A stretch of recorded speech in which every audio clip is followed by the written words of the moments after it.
Nagari assembly నియోజకవర్గంలో ముచ్చటగా మూడోసారి గెలిచి సత్తా చాటాలి అంటూ రోజా గారు భావిస్తున్నటువంటి నేపథ్యంలో సొంత పార్టీ నేతలే రోజాకి భారీ షాక్ ఇస్తున్నారు. రోజక్క, ఈసారి ఎన్నికల్లో మీరు ఓడిపోవడం ఖాయం, మీరు ₹1 కూడా ఖర్చు పెట్టకండి, మీరు ఎంత ఖర్చు చేసినా వృధా, ఈసారి మీరు 25,000 ఓట్ల మెజారిటీతో ఓడిపోబోతున్నారు అంటూ కూడా సొంత పార్టీ నేతలే రోజాకి భారీ జలకిస్తున్నారని, అసలు ఎన్నికల ప్రచారంలో రోజాతో వారు కలిసి నడవడం లేదు అనేటువంటి వార్తలు ఇప్పుడు సోషల్ మీడియాలో చక్కర్లు కొడుతున్నటువంటి నేపథ్యంలో ఈ అంశం మీద మనతో చర్చించేందుకు మనతో పాటు ఉన్నారు ప్రముఖ రాజకీయ విశ్లేషకులు నిమ్మగడ్డ సీతారత్న కుమారి గారు. మేడంతో మాట్లాడు. మేడం నమస్తే. మేడం నమస్తే. ముచ్చటగా నగరి నియోజకవర్గంలో మూడోసారి గెలిచి తన సత్తా చాటాలి అనుకుంటూ రోజా గారు భావిస్తున్నటువంటి తరుణంలో సొంత పార్టీ నేతలే రోజాకి భారీ షాక్ ఇస్తున్నారని, రోజాకి కాల్ చేసి, రోజక్క ఈసారి అసలు మనం నగరిలో గెలిచేటువంటి పరిస్థితి లేదు, మీరు ₹1 ఖర్చు పెట్టకండి, మీరు ఖర్చు పెట్టినా అవి వృధా, 25,000 మెజారిటీతో ఓడిపోవడం ఖాయం మీరు అంటూ అసలు రోజాతో పాటుగా ఎన్నికల ప్రచారంలో వీళ్ళు పాల్గొనడం లేదు, రోజా ఒక సైడ్ వస్తుంటే వీరు మరో సైడ్ తప్పించుకునే ప్రయత్నం చేస్తున్నారు అంటూ కొన్ని వార్తలు అయితే వస్తూ ఉన్నాయి. దీని మీద మీ అనాలిసిస్ ఏంటి మేడం? అంటే రోజా గారు 2 times ఎమ్మెల్యేగా ఎలక్ట్ అయ్యారు. నగరి ప్రజలు ఆమెకి పట్టం కట్టారు. అయితే ఆమె 2nd time ఎలక్ట్ అయినప్పుడు తర్వాత మినిస్టర్ కూడా అయ్యారు. ఆవిడ అయినప్పుడు రాష్ట్ర ప్రజల్ని కాదు, ఆమె నగర నియోజకవర్గ ప్రజలతోటి నిరంతరం అందుబాటులో ఉండడానికి ప్రయత్నించాలి. అయితే ఇన్స్టెడ్ ఆఫ్ దట్ ఆమె వాల్యుబుల్ టైంని ఆమె ఏం చేసిందంటే, అక్కడ లోకల్గా ఉన్నటువంటి నగర ప్రజల మీద ఆమె దృష్టి పెట్టకుండా, రాష్ట్రం మీద పర్యావరణం మీద ఆమె దృష్టి పెట్టకుండా, ముఖ్యమంత్రి గారు ఆమెకి పదవి ఇచ్చింది, పర్యావరణ మంత్రిగా ఇచ్చింది. ఆమె ఏమనుకుందంటే, నాకు మంత్రి పదవి ఇచ్చింది చంద్రబాబు నాయుడు గారిని తిట్టడం కోసము, ఆయన్ని తిట్టడం కోసం టీడీపీ నాయకుల్ని, ఆమెకు వచ్చినటువంటి అద్భుతమైన భాషా ప్రయోగం, ఆమె భాషని చంద్రబాబు నాయుడు గారి మీద, టీడీపీ నేతల మీద ఉపయోగించడం కోసం నాకు మంత్రి పదవి ఇచ్చారు.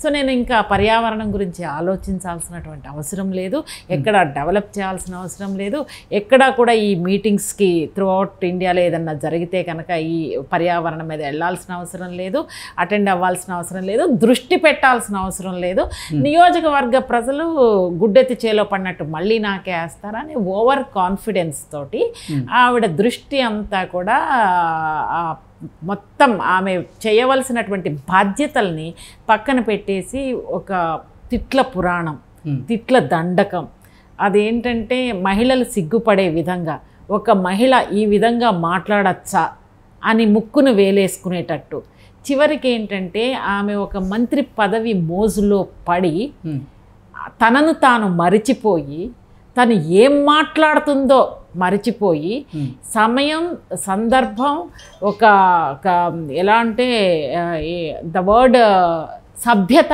సంస్కారం వదిలేసి ఆ భాషా ప్రయోగం ఏం మాట్లాడుతుందండి ఆవిడ? ఒక సభ్యత, ఒక సంస్కారం, ఒక మహిళ, ఒక డీసెంట్గా, ఒక డిగ్నిఫైడ్గా షీ కెన్ క్రిటిసైజ్ అండి, ఎవరినైనా క్రిటిసైజ్ చేయొచ్చు అపోజిషన్లో ఉన్న వాళ్ళని.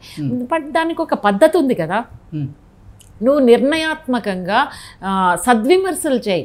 పరిపాలన మీద నీకు నచ్చకపోతే ఈ ఏరియాలో చంద్రబాబు నాయుడు గారు చేయలేదని సద్విమర్శలు చేయి, లేదంటే లోకేష్ గారు చేయలేదు, లేకపోతే ఇంకెవరో చేయలేదు, ఈ ఏరియాలో వీళ్ళు ఫెయిల్ అయ్యారు, సరిగ్గా చేయలేదు అని చెప్తే ప్రజలు నీ వాయిస్ని యాక్సెప్ట్ చేస్తారు.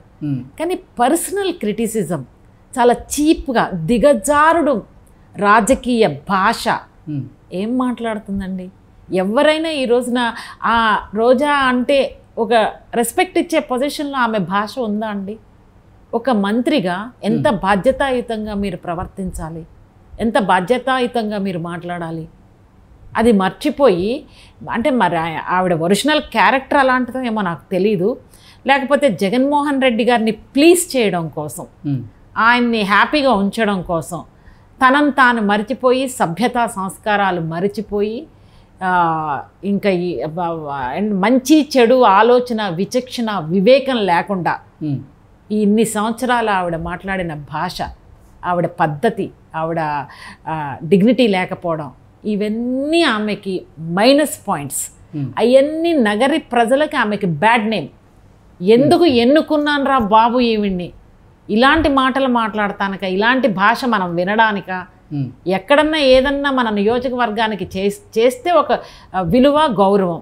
ఇంకొకటి ఏంటంటే మన ఎమ్మెల్యే పద్ధతిగా ఉంటే, ఒక డిగ్నిఫైడ్గా ఉంటే ఆ నియోజకవర్గ ప్రజలు కూడా గర్వంగా ఫీల్ అవుతారు, ప్రౌడ్గా ఫీల్ అవుతారు, మా ఎమ్మెల్యే ఇలాగూ అని, మా ఎమ్మెల్యే ఇన్ని చేశారు, ఇలా చేశారు.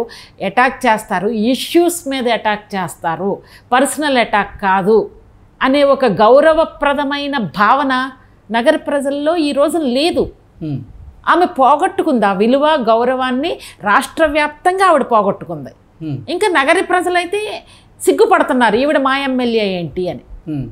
ఎందుకు నగరంలో సొంత పార్టీ నేతలే వీళ్ళకి వ్యతిరేకంగా పనిచేస్తూ ఉన్నారు, వీళ్ళ మీద అవినీతి మరకలైతే అంటుకుంటూ ఉన్నాయి.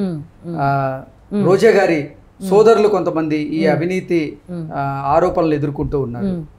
గతంలో జెడ్పీటీసీ దగ్గర కొంత డబ్బులు తీసుకున్నటువంటి ఆరోపణలు కూడా వాళ్ళ మీద ఉన్నటువంటి నేపథ్యంలో ఇవన్నీ వెరసి ఈసారి నగరి అసెంబ్లీ నియోజకవర్గంలో రోజా గారు ఓడిపోవడం ఖాయం అనేటువంటి సంకేతాలు అయితే బలంగా వినపడుతూ ఉన్నాయి.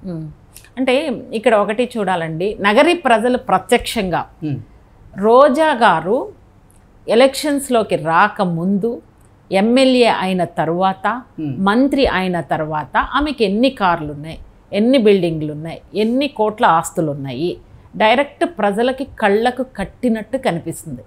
అమ్మా మీరు అన్ని కార్లు, అన్ని బిల్డింగ్లు అన్నీ కొనుక్కున్నారు, ఆ సీక్రెట్ ఏదో నగర ప్రజలకు షేర్ చేసుకోండి. నగర ప్రజలు కూడా డెవలప్ అవ్వాలి కదా, మిమ్మల్ని ఎన్నుకున్నారు కదా, మిమ్మల్ని 2 times ఎమ్మెల్యేగా మిమ్మల్ని గెలిపించి మీకు మంత్రి స్థాయి పదవికి తీసుకొచ్చిన నగర ప్రజలకి మీరు ఎలా సంపాదించారు, ఏ విధంగా మీకు అన్ని కోట్ల సంపాదన వచ్చింది, షేర్ చేయండి నగర ప్రజలకి.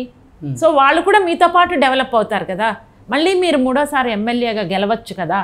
మీ ఒక్కళ్ళే బాగుపడితే ఎట్లా? అంటే మీ నాయకుడు కూడా వేల కోట్లు లక్షల కోట్లు సంపాదించారు. నేను అదే అంటున్నా, ఆంధ్రప్రదేశ్లో యూత్ నిరుద్యోగంతో ఇబ్బంది పడతా, ఉద్యోగాలు లేక, తల్లిదండ్రులకి సపోర్ట్ చేయలేక, ఫ్యామిలీకి సపోర్ట్ చేయలేక ఇంత ఇబ్బంది పడుతున్నటువంటి యువతకి మీ సీక్రెట్ ఆఫ్ సక్సెస్, ఏ విధంగా మీరు డబ్బులు సంపాదించారు, షార్ట్ స్పాన్ ఆఫ్ టైం మీరు ఎంత సంపాదించారో చెప్పండి. అందరూ తెలుసుకుంటారు, అందరూ నేర్చుకుంటారు.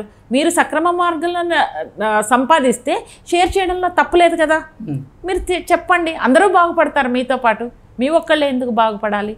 సో ఇవన్నీ ఏంటంటే రోజా గారు తెలుసో తెలియకో ఒక మాయలో పడిపోయో ఒక లేడీని అని మర్చిపోయి ఆవిడ ఇష్టం వచ్చినటువంటి సభ్య సమాజం తలదించుకునే భాషా ప్రయోగం ఉపయోగించడం వలన she lost her credibility and she lost respect also.